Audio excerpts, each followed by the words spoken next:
సారథి కళాకారులతో పాటు మేము ఈ తెలంగాణలో ఒక బలమైన సాంస్కృతిక ఉద్యమాన్ని నిర్మాణం చేసే పనిలో మేమున్నాం.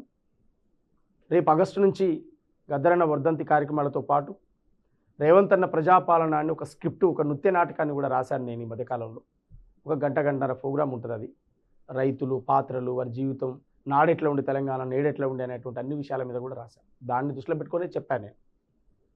ప్రజాపాలన చెరో తెలంగాణ ప్రజల పాలైంది రో తెలంగాణ, ప్రజాపాలన చెరో తెలంగాణ ప్రజల పాలైంది రో తెలంగాణ. కోసి గొంగాడేసి కాలి గజ్జను గట్టి డప్పు సంకానేసి పొగరు పట్టిన దొరల గద్ద దింపితేను. ప్రజాపాలన చెరో తెలంగాణ ప్రజల పాలైంది రో తెలంగాణ, ప్రజాపాలన చెరో తెలంగాణ ప్రజల పాలైంది రో తెలంగాణ.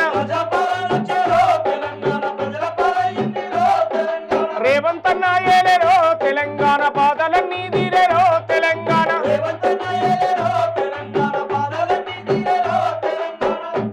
అంటూ ఈ పాటను మనం ఆనాడు ఎవడి పాలైందో అని ప్రశ్నించినాం. 42% బీసీలకు బిల్లు వచ్చినందుకు, 30 ఏళ్ల ఎస్సీల వర్గీకరణ అమలు చేస్తున్నందుకు, దళితులకు 4 మంత్రి పదవులు ఇచ్చినందుకు, బీసీలకు సామాజిక న్యాయం అమలు చేస్తున్నందుకు ఇవాళ ఖచ్చితంగా నిజంగా నిజాయితీగా ప్రజల పాలైంది అనేటువంటి ఒక బలమైన పదాన్ని రాస్తూ ఇవాళ పాటను కూడా ప్రజల్లోకి తీసుకొచ్చాం. చాలా అద్భుతంగా దాదాపు ఒక 5 డేస్లోనే దాదాపు 3.5-4 లక్షల వ్యూస్ అది ప్రజల్లోకి వచ్చింది. చాలా హ్యాపీగా సంతోషపడతా ఉన్నా. దాన్ని రిసీవ్ చేసుకుంటా ఉన్నారు ప్రజలందరూ కూడా. ప్రభుత్వం సంక్షేమ పథకాలను చెప్తూనే బలంగా మా వర్గాలకు ఏం చేసింది రేవంత్ అన్న ప్రభుత్వం అనేటువంటి మెసేజ్ చెప్తూ చెప్పాను. దాంట్లో బాగానే చెప్పాను. వర్గీకరణ వచ్చిందో మాదిగా పల్లెలకు, ఉపకులాల వాడలకు. వర్గీకరణ వచ్చిందో మాదిగా పల్లెలకు, ఉపకులాల వాడలకు. రాజ్యాంగం హక్కు దక్కిందో మన జాతి బిడ్డలకు, చదువుకునే తమ్ముళ్లకు. రాజ్యాంగం హక్కు దక్కిందో మన జాతి బిడ్డలకు, చదువుకునే తమ్ముళ్లకు. ఎయ్యరో ఎయ్యరో ఎయ్యరా దండారా, ఎయ్యరా దండారా.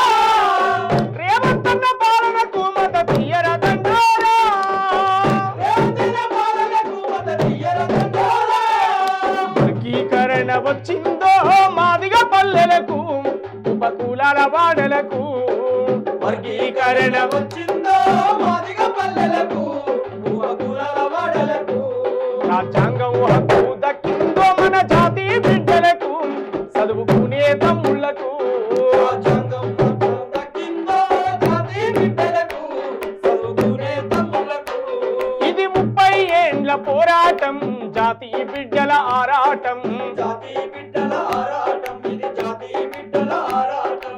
ఎన్నో త్యాగాలు చేసినారు, ఎన్నో ప్రాణాలు ఇచ్చినారు, ఎన్నో ప్రాణాలు ఇచ్చినారు, ఎన్నో ప్రాణాలు ఇచ్చినారు. అవసరాలకు అన్ని పార్టీలు వాడుకున్నై వర్గీకరణ, వాడుకున్నై వర్గీకరణ, వాడుకున్నై వర్గీకరణ. ఓహో పల్లె నుంచి ఢిల్లీ దాకా మోగించిండు దండోరాను, మోగించిండు దండోరాను, మోగించిండు దండోరాను. మా మాది గొల్లకు రేవంత్ అన్న గుండె బలం అయ్యిందో, ఏంగా తరమని తండ్రి సర్కారు తెచ్చిందో.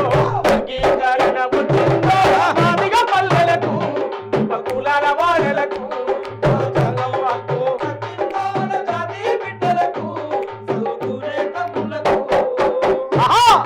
మానవత్వమున్నవాడు మహనీయుడు రేవంత్ అన్న, మహనీయుడు రేవంత్ అన్న, మహనీయుడు రేవంత్ అన్న.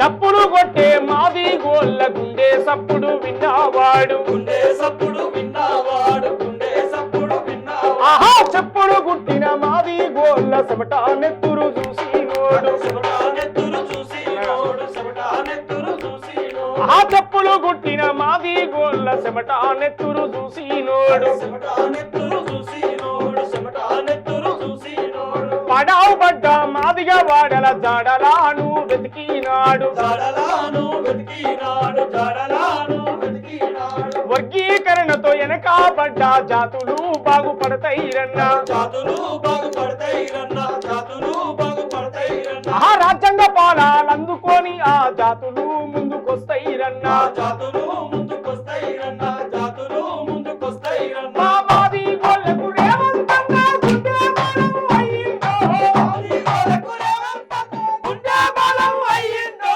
ఏంగా తరబడి తండ్లాట కాంగ్రెసు సర్కారు తెచ్చిందో వర్గీకరణ వచ్చిందో మాదిగ పల్లెలకు ఉపకులాల వాడలకు రాజ్యాంగం హక్కు దక్కిందో మన జాతి బిడ్డలకు చదువుకునే తమ్ముళ్లకు ఎయ్యారో ఎయ్యర తండారా రేవంతన్న పాలనకు మద్దతు ఇయ్యర తండారా వర్గీకరణ వచ్చిందో మాదిగ పల్లెలకు ఉపకులాల వాడలకు రాజ్యాంగం హక్కు దక్కిందో మన జాతి బిడ్డలకు చదువుకునే తమ్ముళ్లకు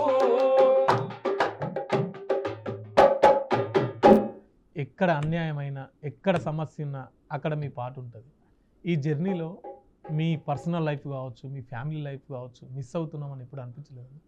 ఒకసారి ఈ జీవితం నాది కాదు అనుకున్న తర్వాత, ఇది ప్రజల కోసమే బతకాలని అనుకున్న తర్వాత ఇక అవన్నీ ఆలోచించే పరిస్థితులు లేవు.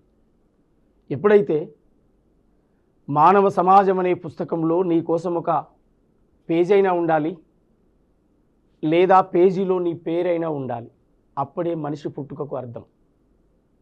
ఈ భూమి అత్తగారిలో తల్లిగారిలో కాదు 4 సార్లు వచ్చిపోవడానికి. మనిషిగా ఒకసారి పుట్టినాం, మళ్ళీ పుట్టం, మళ్ళీ రామ్. మనకంటూ ఒక హిస్టరీని సంపాదించడమే లక్ష్యం. ఆ హిస్టరీ జర్నీలో ఆటో పోయి కార్ రావచ్చు, కార్ పోయి ఫ్లైట్ రావచ్చు, ఫ్లైట్ పోయి అంతకంటే ఇంకేమైనా అద్భుతమైన టెక్నాలజీ వస్తే అది కూడా ఎక్కిపోవచ్చు. ఎక్కడ తిండి లేని జాతులుగా పుట్టిన మనం, ఎక్కడ అంటరాని వెలువాడలో పుట్టిన మనం అసెంబ్లీకి పోయి కూడా అధ్యక్ష అని కూడా అనవచ్చు. మనం మలుచుకునే తీరు మన జీవితం నడిచే ప్రయాణం మన గమ్యం చేరుతుంది. అందువల్ల ఏది మిస్ అయినా పర్వాలేదు, కోట్లాది అశేషమైన కోట్లాది పీడితులకు పక్షాన నిలబడి పాడాలనుకున్నప్పుడు పాడుతూ జీవిస్తాం, పాడుతూ మరణిస్తాం. ఏదైనా కానీ ఏ ఒక్కరోజు వెనకడుగు వేసేది లేదు. జైళ్ళు, నిర్బంధాలు, కేసులు, నయం లాంటి వాళ్ళు, బెదిరింపులు అలాంటి రోజుల్లోనే పాటను ఆపలే. ఇవాళ ఆపుతామా? త్వరలో అల్లంపూర్ నుంచి ఆదిలాబాద్ వరకు ఒక గొప్ప సాంస్కృతిక యాత్ర చేయబోతున్నా. అది స్థానిక ఎన్నికల అవతల యువతల అనేది డేట్ డిసైడ్ అయ్యేది ఉంది. జై బాపు, జై భీమ్, జై సంవిధాన్. భారత రాజ్యాంగాన్ని గ్రంథాన్ని పట్టుకొని పల్లె పల్లెకు పాటనై అల్లంపూర్ నుంచి ఆదిలాబాద్ వరకు యాత్ర చేయబోతాను. వేలాది మంది సాంస్కృతిక సైన్యాన్ని కూడా కడతాను. నా చివరి జీవితం కోసం పీడితుల పక్షాన నిలబడి కొట్లాడతాం. ఈ దేశం, ఈ భారత రాజ్యాంగం మా బడుగులకు రక్షణ అంటూ దాని చేతులు పట్టుకొని ముందుకెళ్తాం తప్ప ఎక్కడ కూడా వెనుకకు తగ్గేది లేదు. ప్రజల కోసమే పుట్టామనుకున్నాం, కాలి గజ్జ కట్టాం, కోసేసాం, గొంగడేసాం, పాయింట్ వేసాం, షూట్ వేసాం, బూట్ వేసాం. జనం కోసమే ఆడుతున్నాం, జనం కోసమే పాడుతున్నాం. కొత్తగా ఇప్పుడు నేను మళ్ళీ వెనుకో తిరిగి ఆలోచించేది, ఓకే నువ్వు అన్నీ ఉన్నాయి, అవి ఈ అంతర్గతంగా ఉన్న సమస్యలు. ఎస్, అవి బయటికి నేను చెప్పలేను. ప్రజా జీవితం అని ఒకసారి డిసైడ్ అయిన తర్వాత ప్రాణం పోయినా పర్వాలేదు, కానీ మళ్ళీ వెనక అడిగేసేది లేదు కదా. సినిమా రంగంలో ఎప్పుడు ప్రయత్నించలేదా? నేను అటువైపు ప్రయత్నం చేయలేదు. నేను ప్రయత్నం చేయకున్నా ఫోన్లు చేసి పాట పాడండి, రాయండి అని చెప్పినటువంటి కొన్ని మూవీలు ఉన్నాయి. అది కూడా సామాజిక చైతన్యవంతమైనటువంటి సినిమాలు.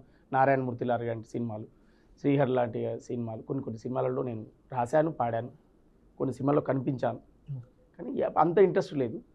కాలం కలిసి వస్తే భవిష్యత్తులో ఒక సామాజిక నేపథ్యం, అద్భుతమైన మూవీ నేను తీయాలనేటువంటి ఒక లక్ష్యం.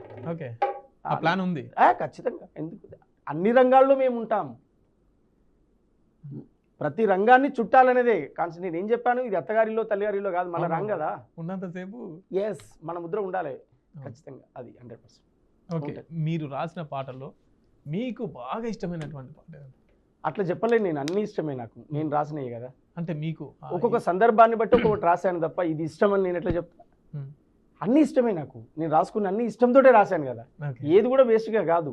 ఎందుకంటే కొన్ని పాటలకు పేపర్లు చింపేసిన కాలం ఉన్నాయి, కొన్ని పాటలు 5-10 నిమిషాల్లో రాసిన పాటలు ఉన్నాయి, కొన్ని రోజుల తరబడి రాసిన పాటలు ఉన్నాయి, కొన్ని క్షణాల్లో అప్పటికప్పుడు. ఇప్పుడైతే ఇంకా అసలు పెన్ను పేపరే పట్టట్లేను, స్టూడియోకి పోయి రాస్తున్నాను. వాళ్ళు ఇంజనీర్ వాళ్ళు పరిశాన్ అవుతుండ్రు, ఇబ్బంది పడుతుండ్రు. వాళ్ళు అన్న ఏందన్నా అంటే ఇప్పుడు నేను ఫోన్ చేస్తే రికార్డింగ్ ఉందా అంటే అన్న పాట రెడీ రాసుకొస్తురా అన్న అడుగుతున్నారు. ఎందుకు అంటే అక్కడికి పోయి రాస్తున్నా. అది పరిస్థితి. ఓకే ఓకే ఇప్పుడు మీరు అంటే ప్రశ్నించే పాటలు కావచ్చు, సమాజాన్ని చైతన్య పరిచే పాటలు కావచ్చు, అటు కొన్ని ఉన్నాయి.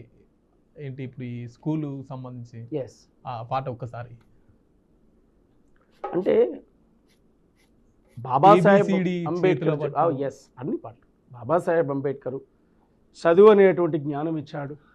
ఆ జ్ఞానం అనే దాన్ని చేతిలో పట్టుకుంటే ఎంతటి విజయమైనా నీ పాదాలకు బానిసైద్దని చెప్పాడు.